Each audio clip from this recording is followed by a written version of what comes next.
Hi everybody, welcome. And today is our day, day four of International Education Week.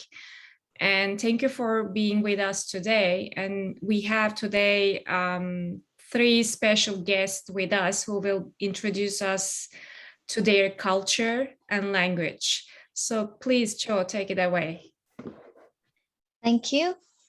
So, can you guys see the screen, or is there a black thing there? Yeah, there's a black thing on the bottom. I don't know why. Because it doesn't show on my screen. Maybe because it is Zoom. Is one feature that you have on Zoom. If you are sharing the PowerPoint, you just have to set up one feature on the PowerPoint to disable this. Because Zoom sometimes has this option. Let me. Oh, it's okay now. It's gone. Yeah. I think because of the video sharing the video clip thing just now. Okay, so yeah, just now it was our traditional music, so I just want to welcome you guys with it. Hopefully it's not making you guys fall asleep. Okay, so welcome everyone. Thank you for coming. So today we'll be talking about Myanmar or Burma, and we call it like the Golden Land. We describe it as a Golden Land. And so today, three of us will be presenting on Myanmar, and I'm Cho, and my friend Boris and Kant is here to present also. And then, so what we will be talking about is our representative food and what places to visit when you come to Myanmar. And then we have a small Burmese practicing session, and we will be talking about our unique traditions also.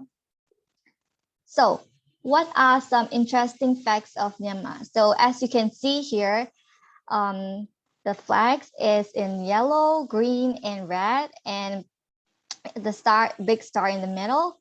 So it's our Myanmar flag, and we sometimes jokingly say it looks like a traffic light to us. So maybe some of you may heard of like Myanmar, and may know it's in Asia, but where exactly is Myanmar or Burma? So we are surrounded by like 5 countries: Bangladesh, India, China, Laos, and Thailand. So our current capital is called Naypyidaw. And let's see what our weather is like. So we have a tropical monsoon climate. We have a cool weather around November to February, and very hot weather from March to May, and rainy seasons from June to October. So our main language is Burmese, but we have over 100 plus minor languages also.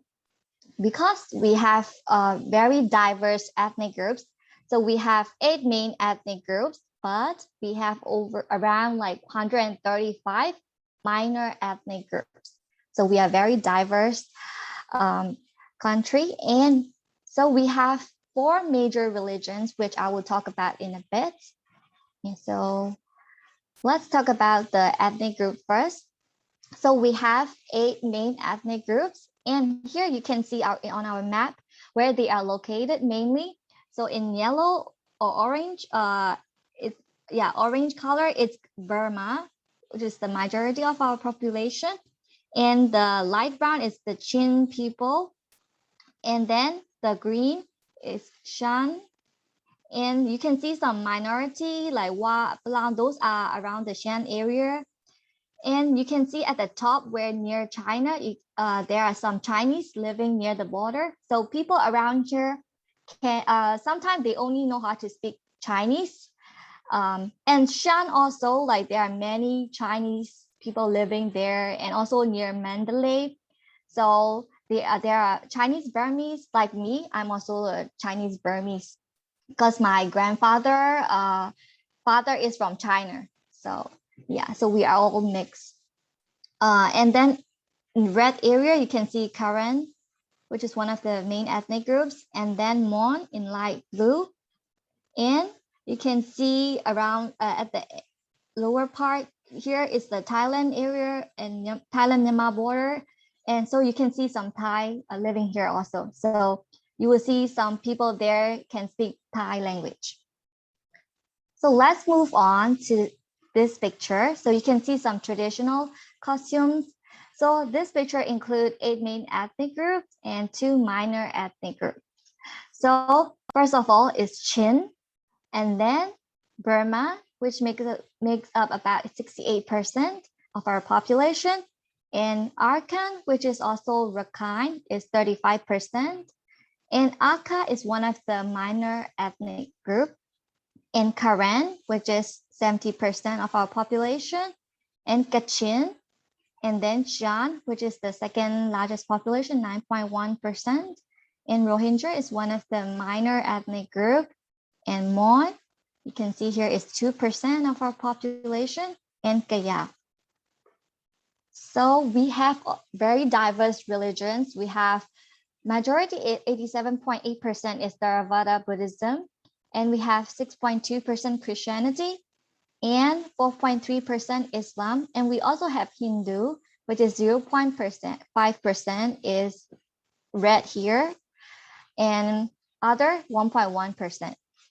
So who are some of the famous people from Myanmar? The first is General Aung San. So he is revered as a hero and is known as the father of our nation because he fought for the independence of our Myanmar from British colonization. And he formed the Myanmar Armed Forces, which exist now until now.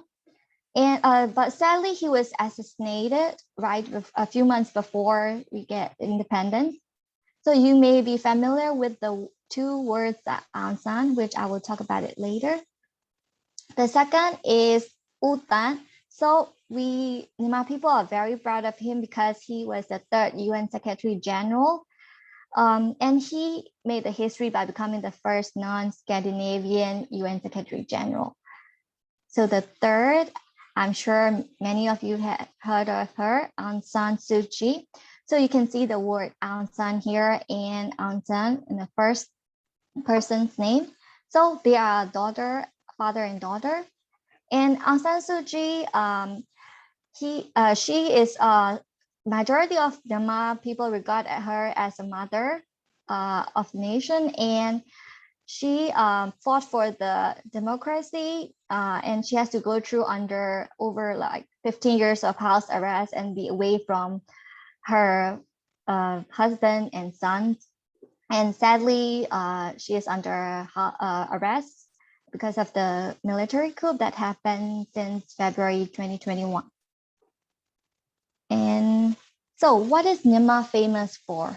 So first of all, if you happen to come to Myanmar or been to Myanmar before, you can see like there are pagodas in almost any cities or even some villages, like there may be small pagodas. So this is in Yangon, and it's right in the center of the downtown area, and it's called Sule Pagoda.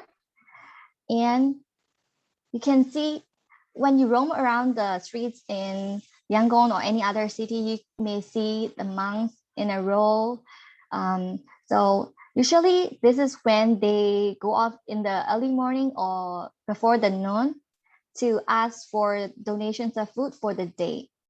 So in this picture, you can see most of them are young. So because Myanmar parents usually during the summer months or Tinjan, like our New Year festival, so they usually send their sons to become a monk for a few weeks. And so some of you may see like the yellow stuff on our face. So I came across like many people asking, what is that yellow stuff on your face? So we call it as a tanaka, and it's made from tree bark, natural tree bark. And it doesn't matter if you're like woman or man, young or old, like everybody likes to apply tanaka because first of all, it protects you from UV rays. And second, our country is mostly like has hot weather. So it helps to cool down your skin temperature, makes you cool throughout the day. So you can make it in any shapes, all sorts, and some people even apply it on their arms and legs or throughout the bodies. So I still remember when I was young, my mom used to tell me like, if you want to go out and play, you have to apply tanaka.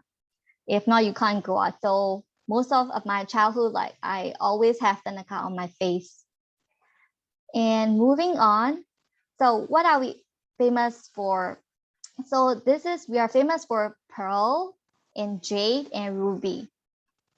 And so where should you visit in Myanmar?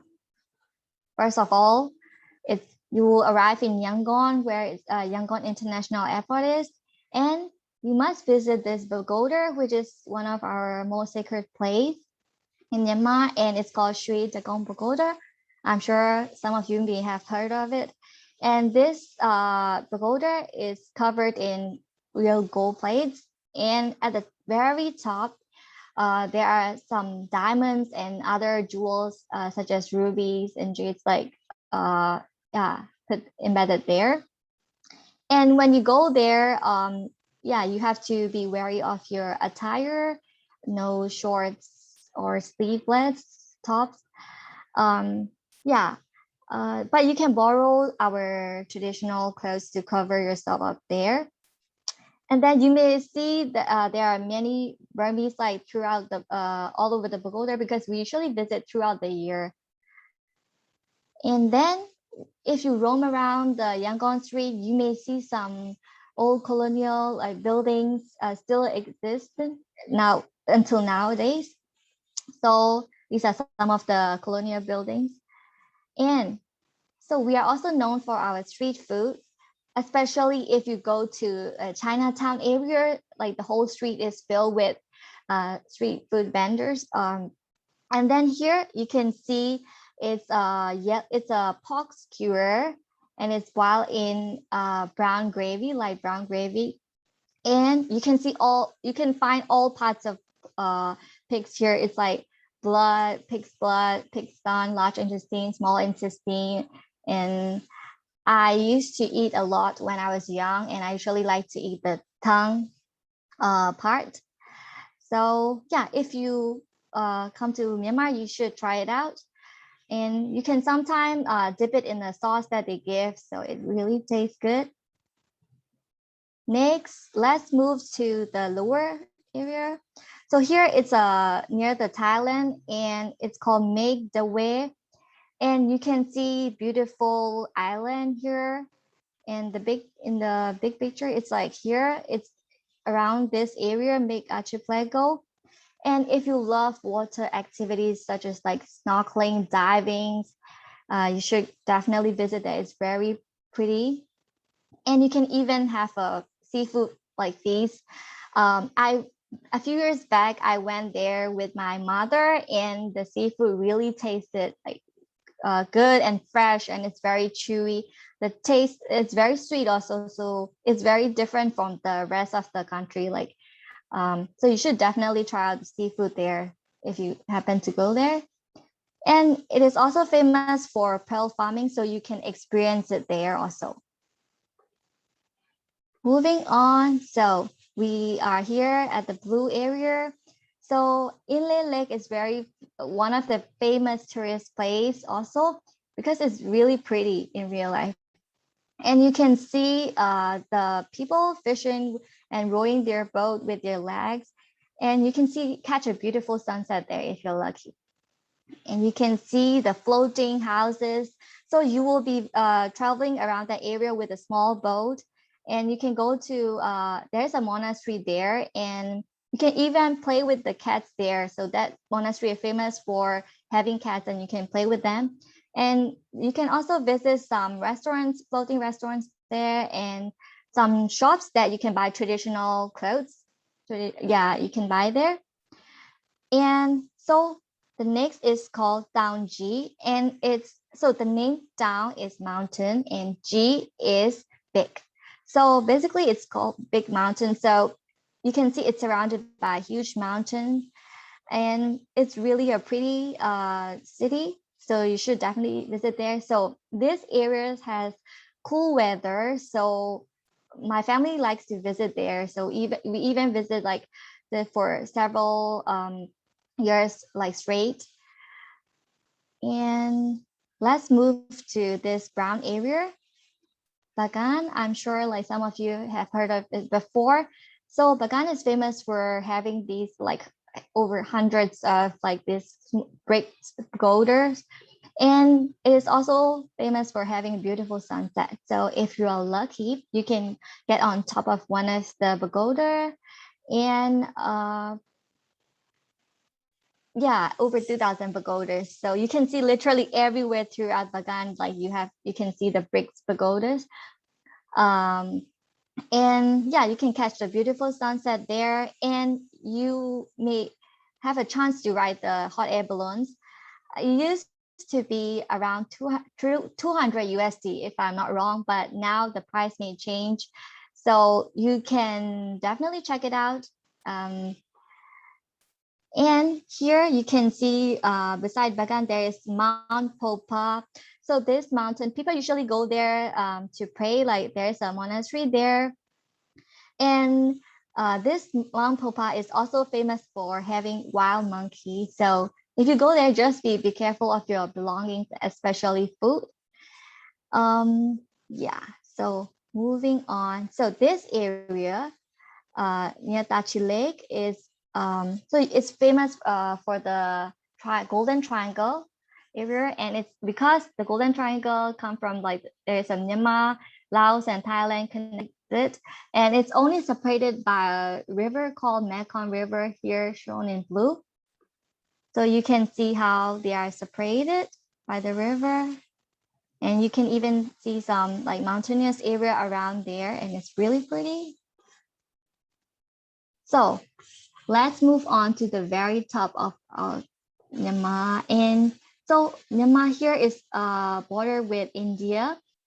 So you can see the Himalayas mountain, and this mountain is called Hakaborazi. And so you can see how they usually wear their, and you can see the market, their market, yeah, daily life through this photo. And you can even see some small mountains areas and how they do the farming around that area. And it looks really pretty. And you can even climb the mountains, the snow mountains. So I've never been there. So just one thing to take note, if you want to travel to the top part of Myanmar, you just, there may be some like ethnic fightings between ethnic groups. So you just have to be careful, and better to have a guide first before you travel. So now it's time to practice some Burmese. So before practicing Burmese, I just want to share this. This is a Burmese alphabet. And so I showed this to my, so I used to work in Singapore, and my Chinese Singaporean colleagues like told me this looks like Yuan Yuan Chen Chen. It means like round and circle shapes. So yeah, they just jokingly say it's all round and circle. So now let's practice some Burmese. So before that, I just want to request like you can feel free to follow my pronunciation. And so because this is a great time to practice together. So let's learn together. I may ask a few of you to say it out loud. So let's practice together. So the first word is hi. So hi, hello is called me galaba in Burmese. So me galaba, it's hi. So you may experience like you may heard this word when you visit shops or restaurants. You may say mingalaba, and then it's also means like welcome to the shop or restaurant. So mingalaba is hi. Next, how are you? So how are you is ne gaon la. Okay, you can repeat after me if you want. Ne gaon la is how are you? Okay, ne gaon la is how are you?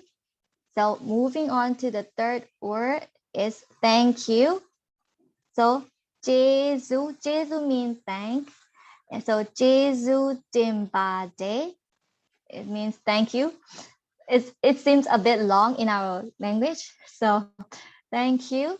And Jesu Dimbade. Okay.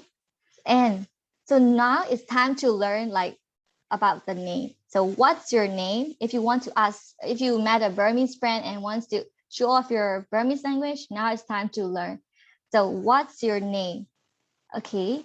Name is name. It means name. Name is name. So name below is how. Kodale is called.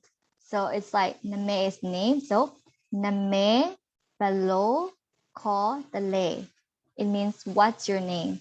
So again, name below kodale.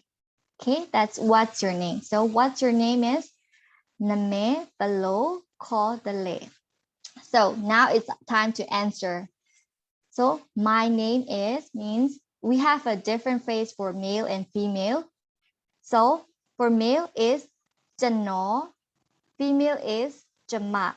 So there's only one word difference. And then male is jano name. You see this word here. So name, it just means name.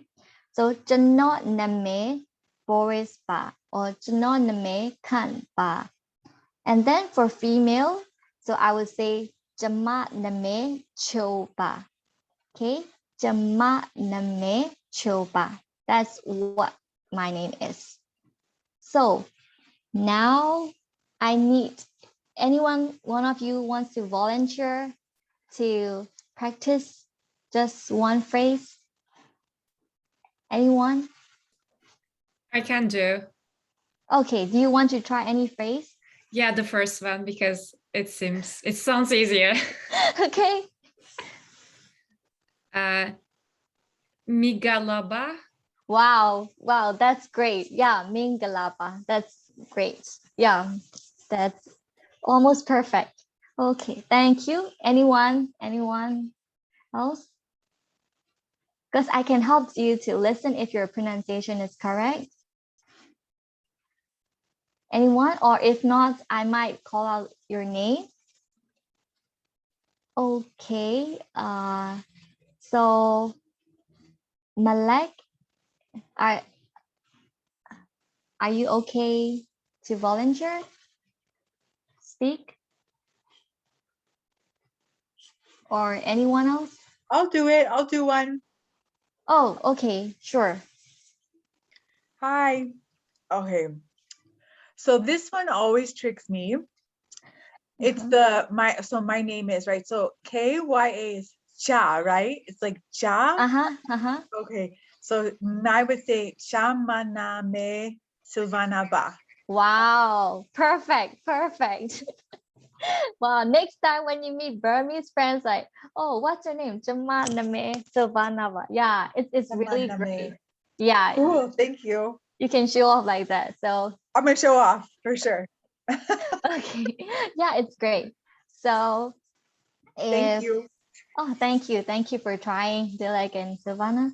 So any one of you wants to try? Last chance before moving on. Okay, if no one else wants to try, so my colleagues, I will hand over to Boris. Hello. Yeah, now let's talk about some food. Compared to neighboring countries like China, or India, or Thailand, Burmese cuisine is not the most popular, cuisine in Southeast Asia. But they are pretty much influenced by all the neighboring countries like China, India, and Thailand. Take something like mohinga. The one on the presentation is mohinga. Mohinga is also known as mohinga is also known as the national dish of Myanmar, but that can be arguable because there are a lot of like noodle dishes or rice dishes across the cuisine. But mohinga is basically fish-based broth with banana stem, shallots, and other for texture and taste.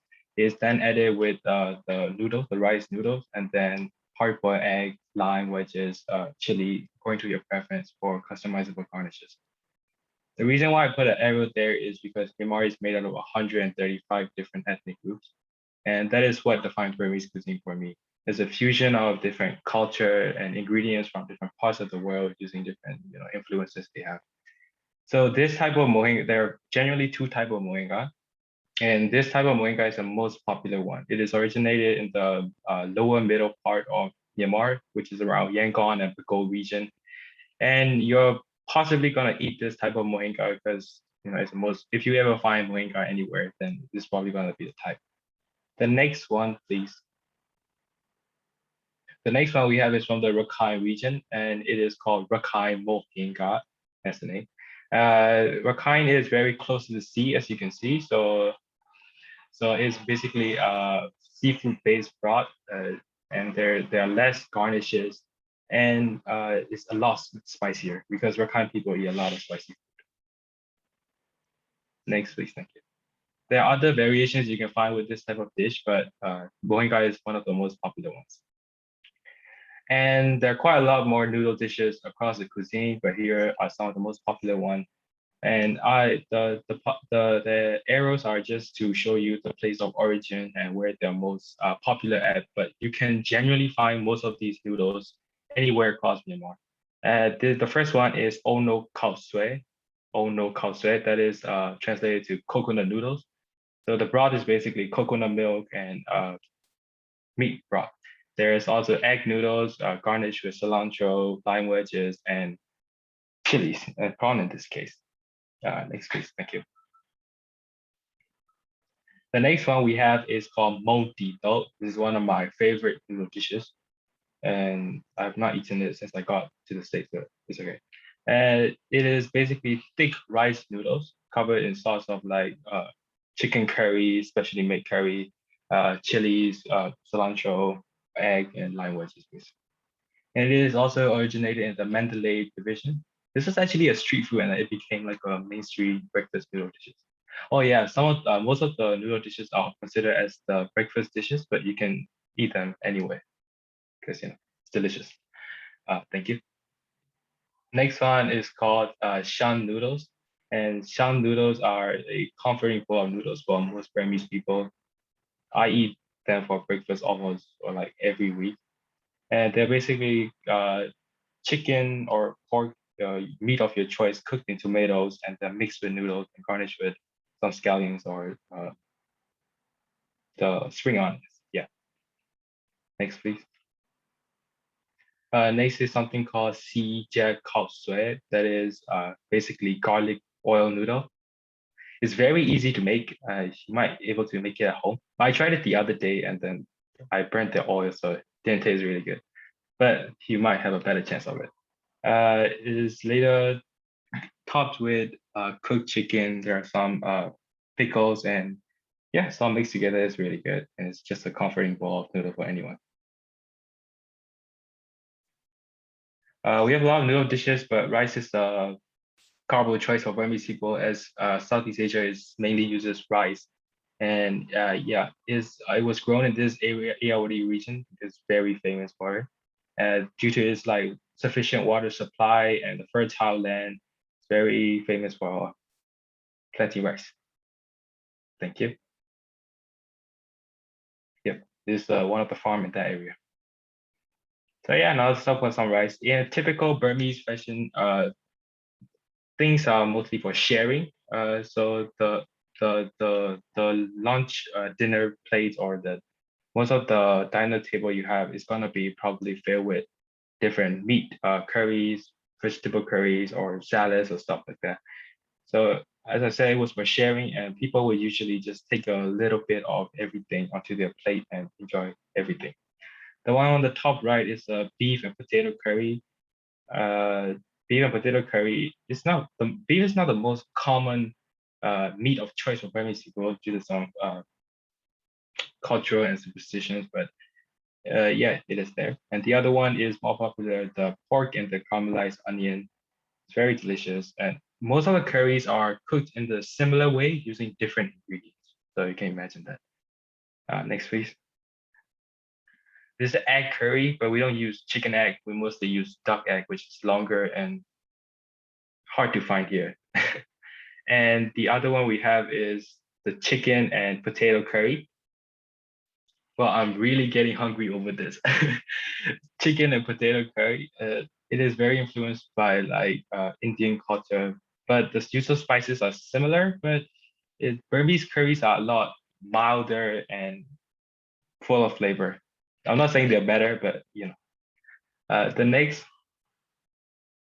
thank you. This is lepeto. If anybody knows about Burmese cuisine, you probably know about lepeto and mohinga.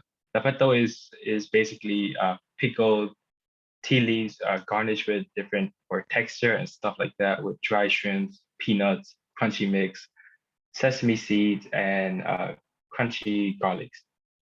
You can also customize it. It's very popular. You can probably find it somewhere around your area. Next, please. Thank you. Next, I was going to talk about tea shops. So if you ever visit Myanmar or Yangon or any of these places, tea shops are like pagodas.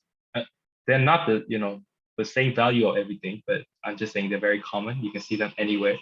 They can be proper places with like infrastructure, or they can just be like vendors with tables around it, people sitting on this.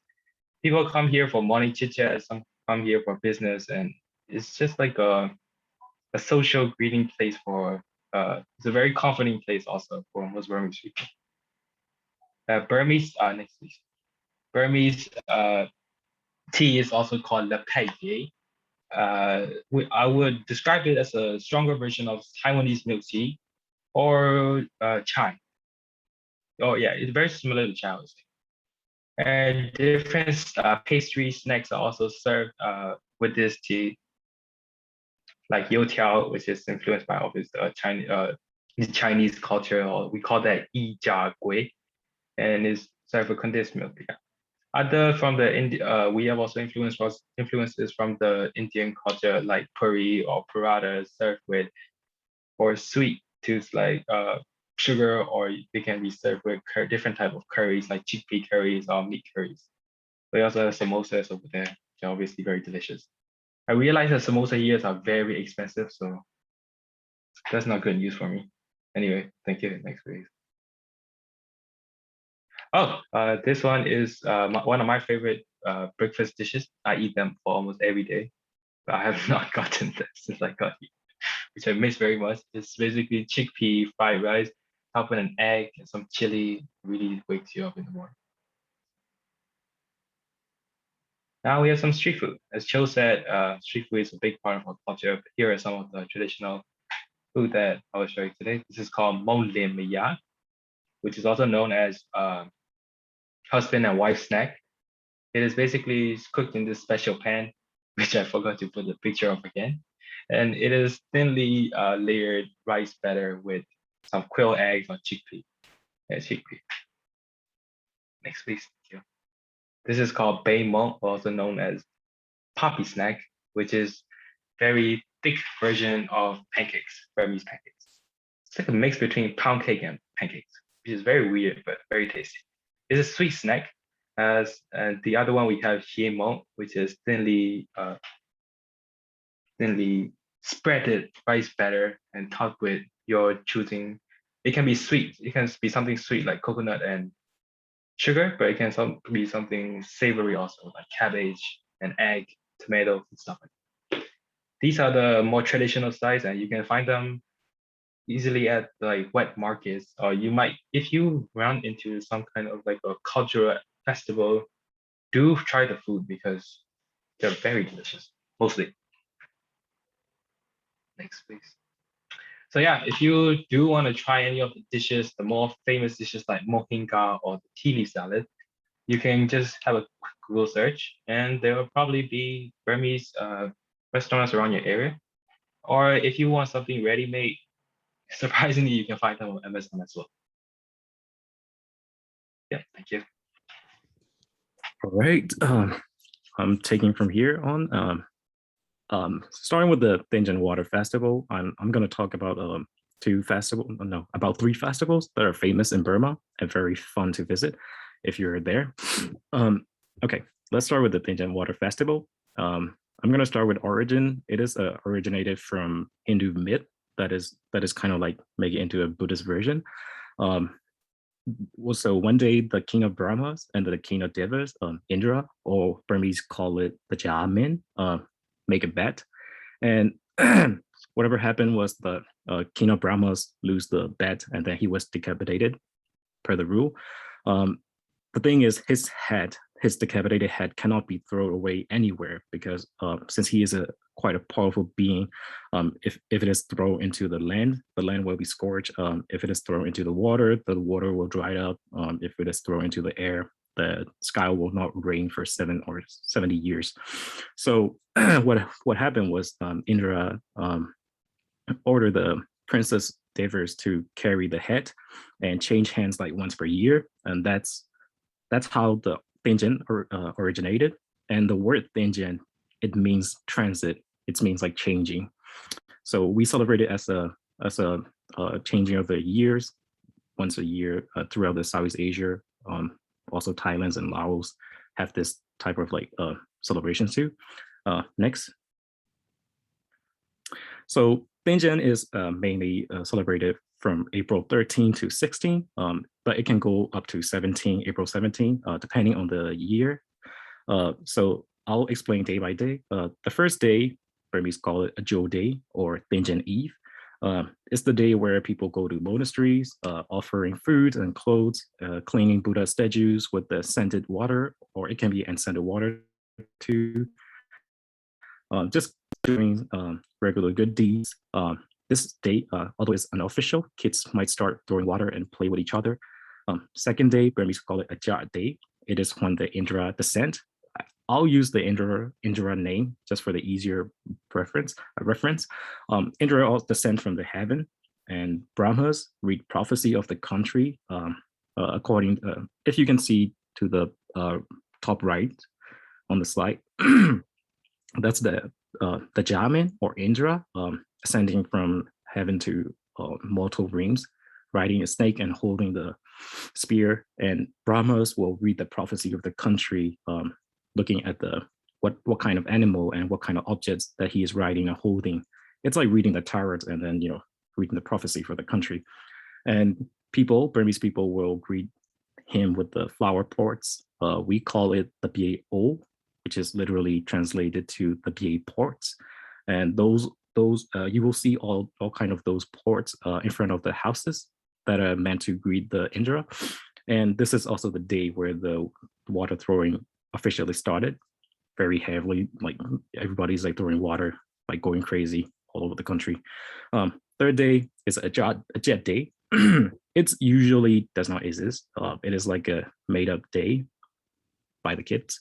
It is only exist with the leap year according to the Burmese calendar, or it can also refer to as a Buddhist calendar, which is counted from the day that the Buddha passed away.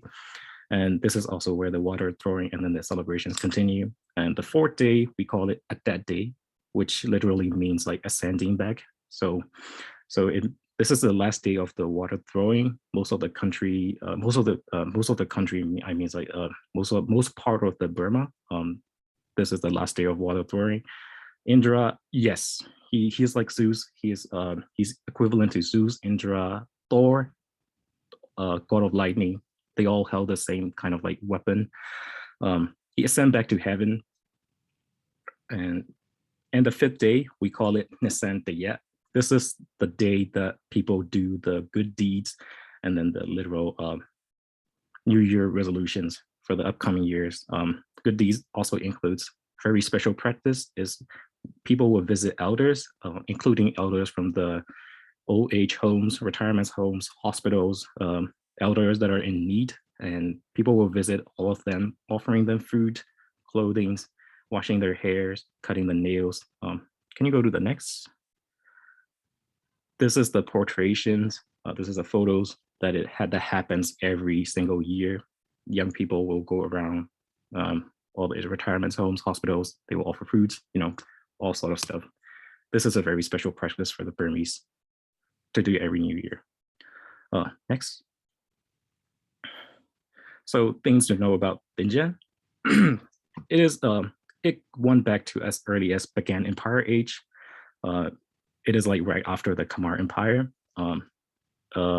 So during that time, the king will come down to the riverbank, Ayeyarwady riverbank, and then we will play with other people and then celebrate the Dingjian.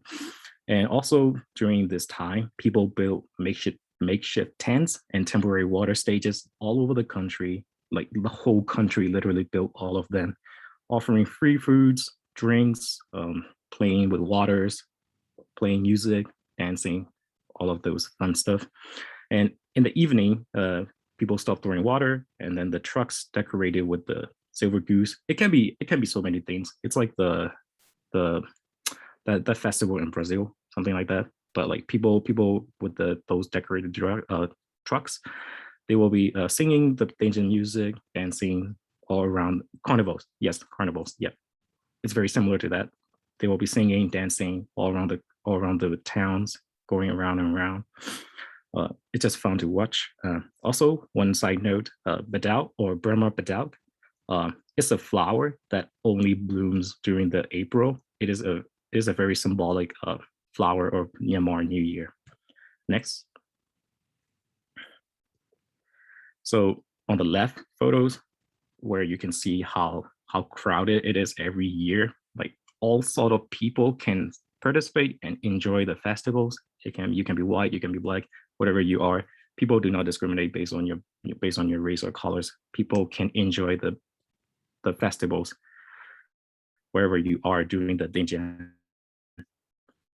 Next. Even if it is in the countryside where like nobody come and visit, people will still participate and then throw water wherever they see.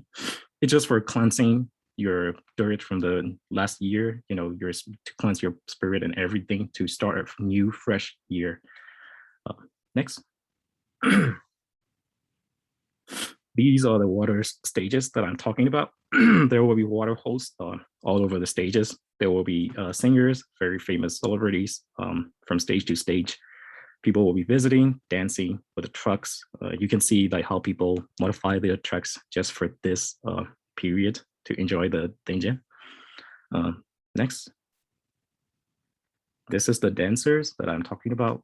They will be all over the town. They will be dancing, having fun. Everybody will be dancing with them. It's just a real fun festival to enjoy. Next.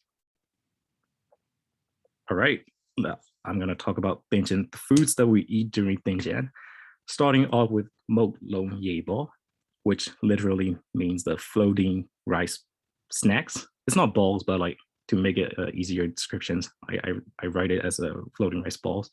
So they are made out of rice flour, and inside is a pie. It's like a pie of the palm sugar inside. It's very sweet, very chewy, very great to eat. It's usually paired with a coconut. It's usually paired with a coconut. And next. Oh, also one thing to mention, those kind of rice balls during Dingjian, you can see them everywhere. You don't have to buy them, because literally everybody is giving out those snacks to everyone. So you can just literally go there and ask for some, and you will get loads of it. And also the second one is a drink. It's a drink called Motless Sal. It's a drink made out of Burmese palm sugar, melted and then like make it a little diluted with water. And the white stuff that you see are rice drops. So literally they just crush it and make it like sort of like a mochi texture, and then you make it into the drops. It is my favorite drinks. It's so good. If you're visiting Burma, you should try it at least once. The third one is Dingjian Tamin. Tamin literally means rice, so it's called Dingjian rice. It is scented with the smell, very sweet, very flowery smell.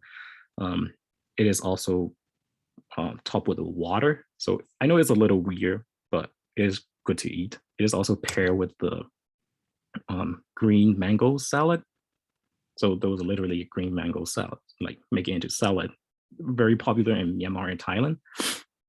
The next, this is a Burmese palm sugar, just not to get mistaken for the palm sugar that you guys see here. The palm sugar that you see here are very hard, like a crystal. These are very soft. Burmese eat it with the tea after each meal to help in digestion, and is a very great light dessert to eat after a meal. Next. So moving on to the next, it is a festival of light, also called the Danger Festival. Next.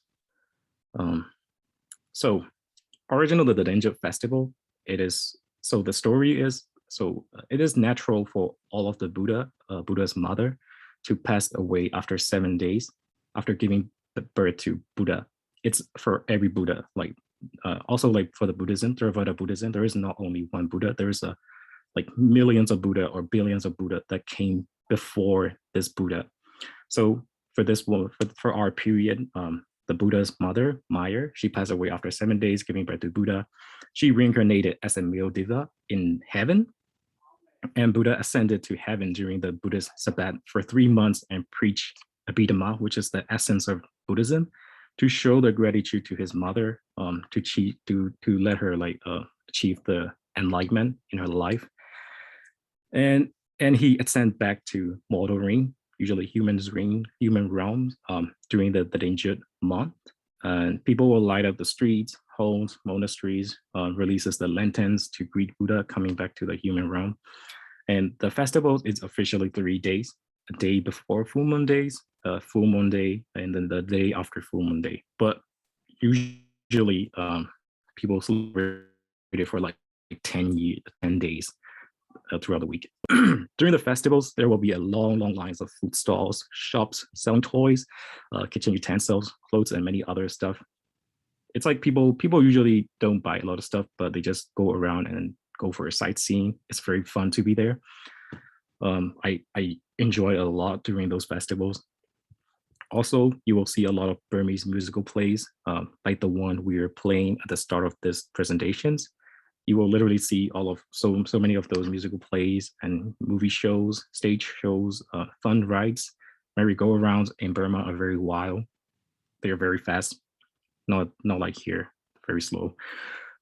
It can be seen everywhere. They can be seen everywhere. People also, this is a period where people will visit elders, teachers, parents, gifting them foods and clothes, and ask for their forgiveness for their wrongdoings.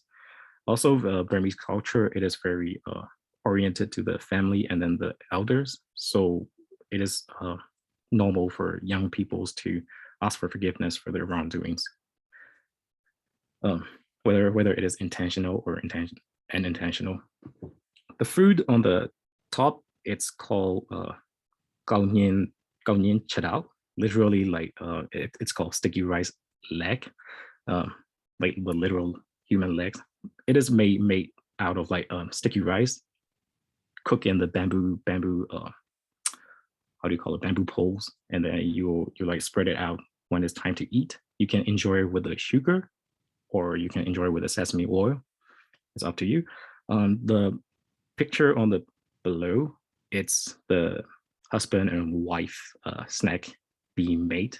It's very similar to takoyaki in Japanese, but it's a little more oily. Next. So this is the flyer that we made for the 2018 the Danger Festival that we held in Skyline College. You can check it out on Myanmar Cultural Club on Facebook. There are still videos that we uploaded for those events. Next. This is the picture of the Sri Gompa Pagoda during the Danger Festival. It's very pretty, such a great experience to have when you're visiting Burma. Next. Going to the Dazandine Festival. This is another festival of light. This is kind of like separated from the Danger Festival because this is the celebration of the end of the rainy seasons. And also this is the season where people especially and specifically offer new clothes called Tingan that are only the Buddhist monk can wear. And also topping with the huge air balloons. This is a very great, very good season to visit Myanmar because it is the start of the dry season. And and a town called Daunji, where Cho said like a big mountain town. It is very famous for those hot air balloons. Like literally the town, all of the towns, like so releasing all those hot air balloons is such a fun event to be in. Next. Yeah, these are some of the hot air balloons that have been made and released it into the air during the event. These are more. It is kind of, no, it is very dangerous to actually participate in releasing the hot air balloons because it is very fire hazard. Very wild, indeed, it is very wild. You can see how like fire sparkling down. There can be some casualties each year. So I say just grab a beer and then sit aside and enjoy the show that people are making. So next. So the last is called Shinbyu or novitiation ceremony. So it is the origin is during the time of Buddha. Buddha has a son, Rahula. He is instructed by his mother, Yathodaya, to ask Buddha to give him his inheritance. And Buddha said very well, and then he led one of his disciples to shave his son's head and changing him from his prince clothes to the humble Bingan. Can you go to the next one? This is the literal portrait of the Bingan. Just a piece of cloth wrapped around the body, very humble, so that monks will not have any attachment to any of the humans' possessions. Also, Tenjian, the New Year, is the best time for the Shinbyu, for this ceremony. And also this Shinbyu ceremony always come with a big ceremony for free food for everybody. You can eat regardless of your status, even if you're poor, rich, black, white, whatever. People do not discriminate for those reasons. You can just go in, sit there, and people will just offer you fruits, and then you can enjoy it. It's also a full course meal. Like there will be like desserts, meals, a lot of like good stuff to eat.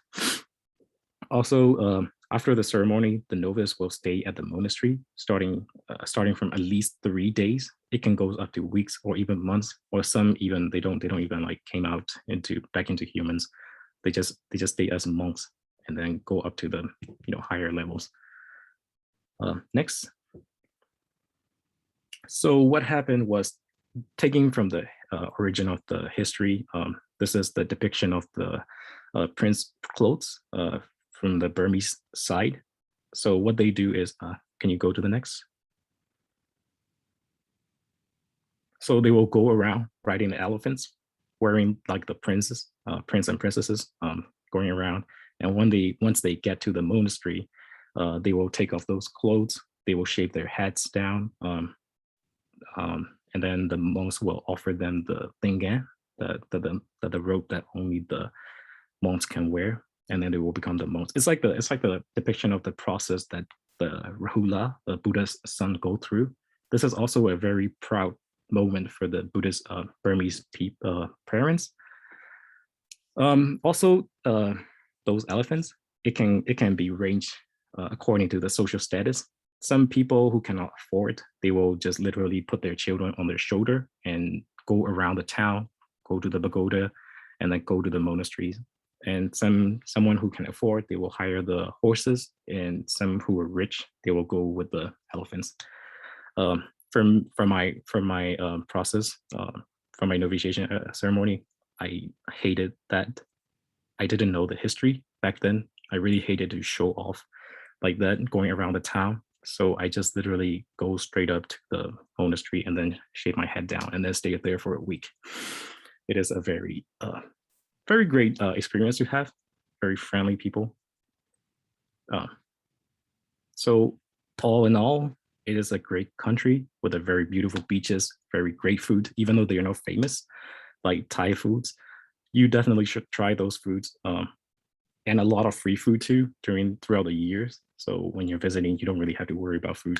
If you don't have any money, you can just enjoy any of the free food. And yeah, I really suggest that you guys at least give it a try to visit Burma. Not now. It is not a good time to go there. There's a lot of ongoing conflicts happening there due to the coup happenings.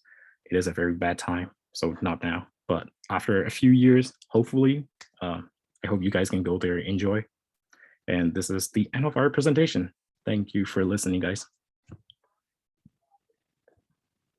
If you guys have any questions, now is the time to ask. We are ready to answer. Thank you. Thank you very much. Yeah, thank you so much for the presentation. Anybody has a question?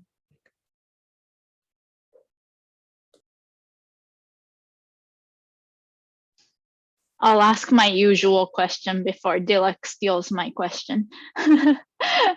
So I saw the slide where you like listed a few like Burmese restaurants in the Bay Area, but for all of you, since it might be different for each one of you, what's your favorite restaurant that you think is most authentic that we should try, that we can get to in the Bay Area?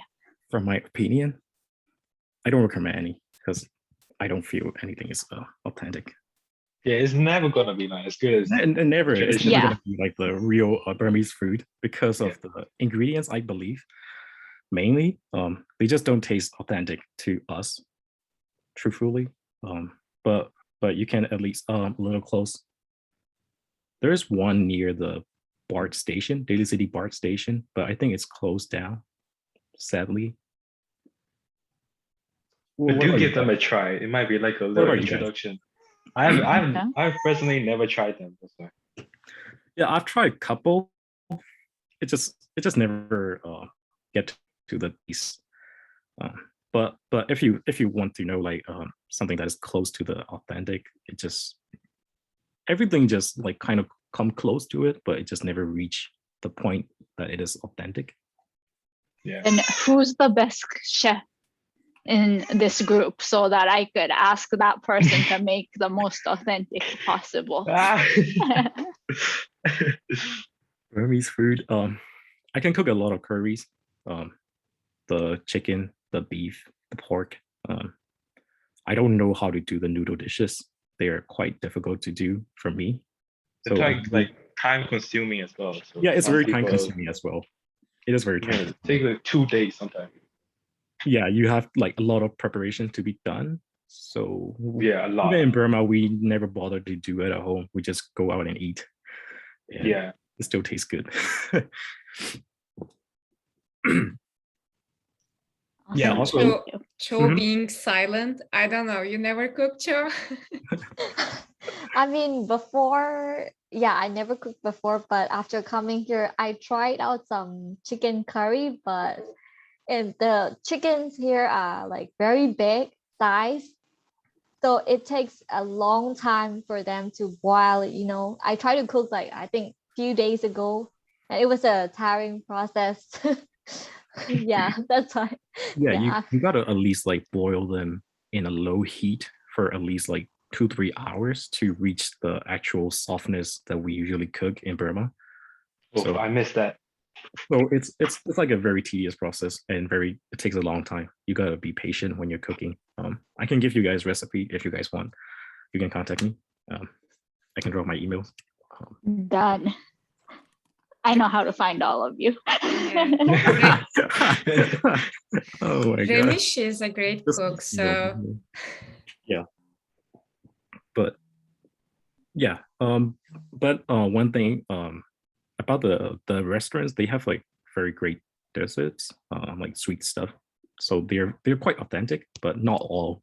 So you can try those like you know, desserts in the restaurants, but I don't really suggest trying the, you know, the rest because of like difference in ingredients. Like just like take the example of the chicken, it's just so rough to eat. Also like chickens in Burma, they're so tiny, like I don't think they even match up to the half of the size of the chickens here. But they're tastier as well. Yeah, it's also tastier as well, and they're free range. If we take it to it, they're free range. So yeah, they are really buffed up. So if you ever have a chance, just wait a couple of more years and then visit Myanmar. Yes, if you really want to try the food. Yeah, just wait a couple more years, I guess. Couple more years. Couple more years. We Yeah. hope so. We hope so. A couple more years. But we really like suggest if if things got cooled down and then like really stabilized, we really suggest that you guys visit. It's also very cheap to visit. Yeah. Like real cheap to visit. Like I believe like bus fares probably like $15, $20. Food never goes up to like $5 if you're eating in a regular places, but not to the expensive places. There are some tourist trap places, so you can get things can get very expensive when you go there. But if you just go to like stick to the what locals are eating, they never like actually go up to $10 or even $9, $8, and you can get your belly food. So it's very cheap to visit. So I really recommend if things cool down. And very beautiful beaches. I really miss beaches there a lot. Very sunny, good to swim. I can't even go to the sea here. Gaon is having like a nostalgic moment. So give it a time. Well, I'm having nostalgia. Okay, Yeah. it's been quite a while since I went back home. So Yeah. oh yeah, that's true. Any questions? I have a question. Okay, that's much less fun, but how is the situation back home, guys? So is it getting better, or how do you feel about it? So I have some news to share. So 2 of my uncles, they got arrested. They just got pulled away and arrested. Well, those are bad news. I don't really want to share, but I can tell you guys, some of my friends died during the protest. Some got arrested too. That's a lot of stuff that had been like throughout the span of like 6 to 9 months.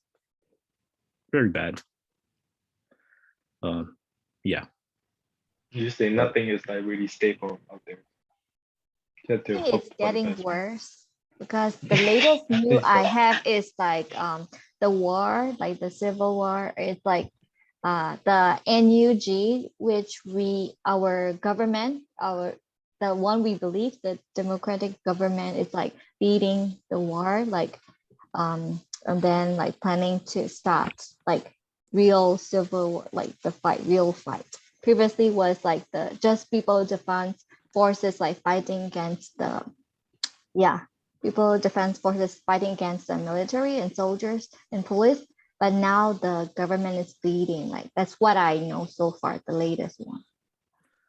Well, it's still a long way to go to get to the point is fully democracy, because they have been ranging over for like what 70 years. So they have a very strong, roots. They have a very strong structures, very strong weapons and all, but they're still dying in bulks. So we're happy to hear that. Like, so yeah, it's just the usual war stuff, happens throughout the history.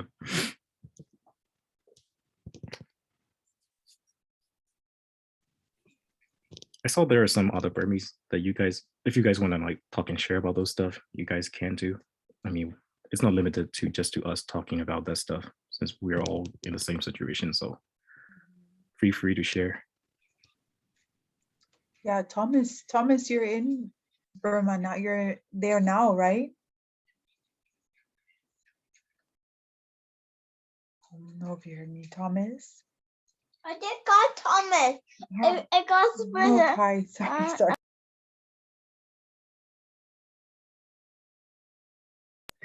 He thought I was talking about Thomas the train. No. Sorry, that's my son. He's almost 4. No, I'm 3. You're 3 now, yeah. I'm 3.5. You're 3.5, yeah. That's right.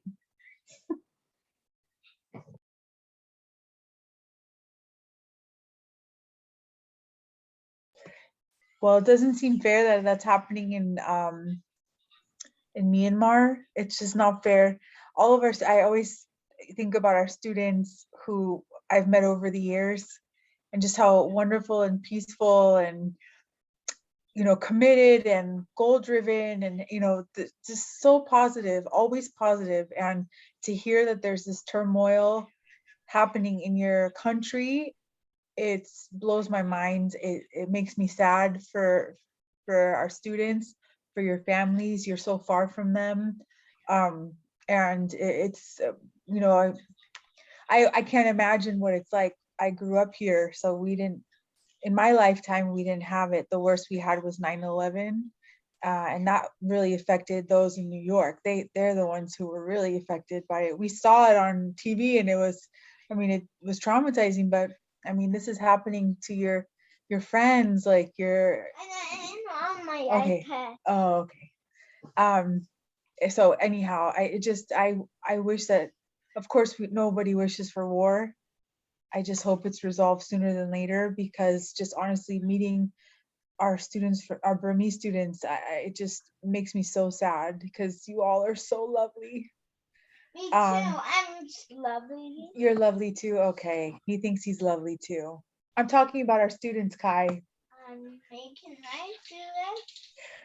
But I mean that from my heart. I hope that it you know, it's resolved sooner than later. Thank you. Thank you. Yeah. Thank you.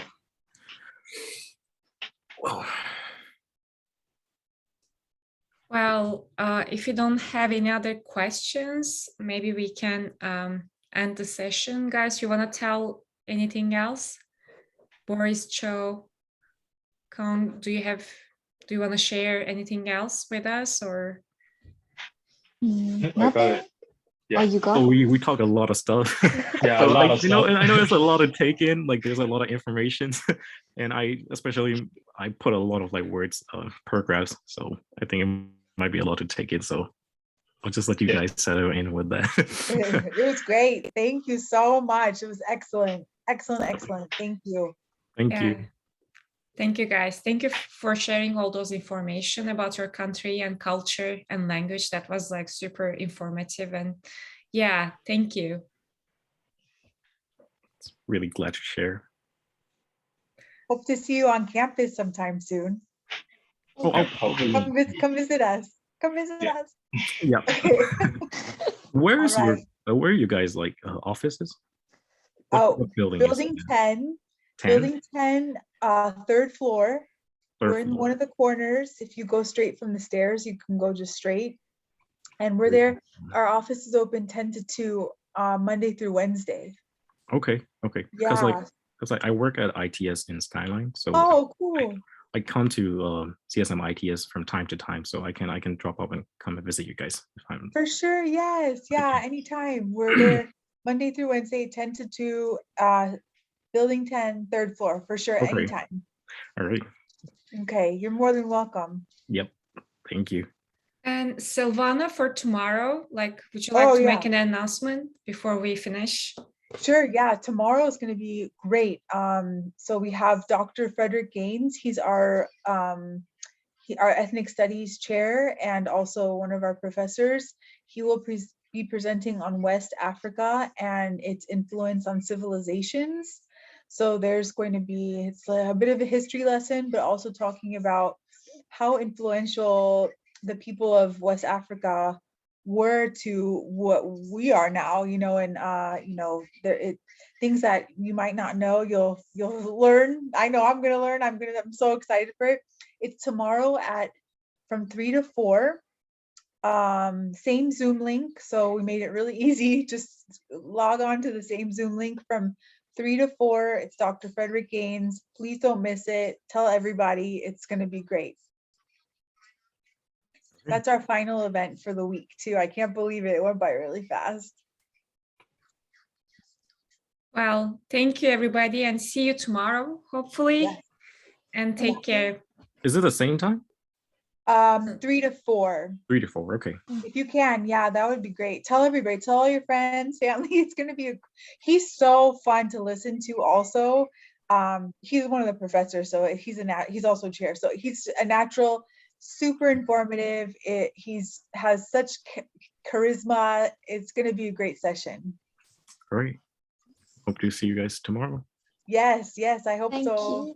Thank you so much. Thank you. Thank you. Bye-bye. Bye. Bye-bye. Good night. Thank you.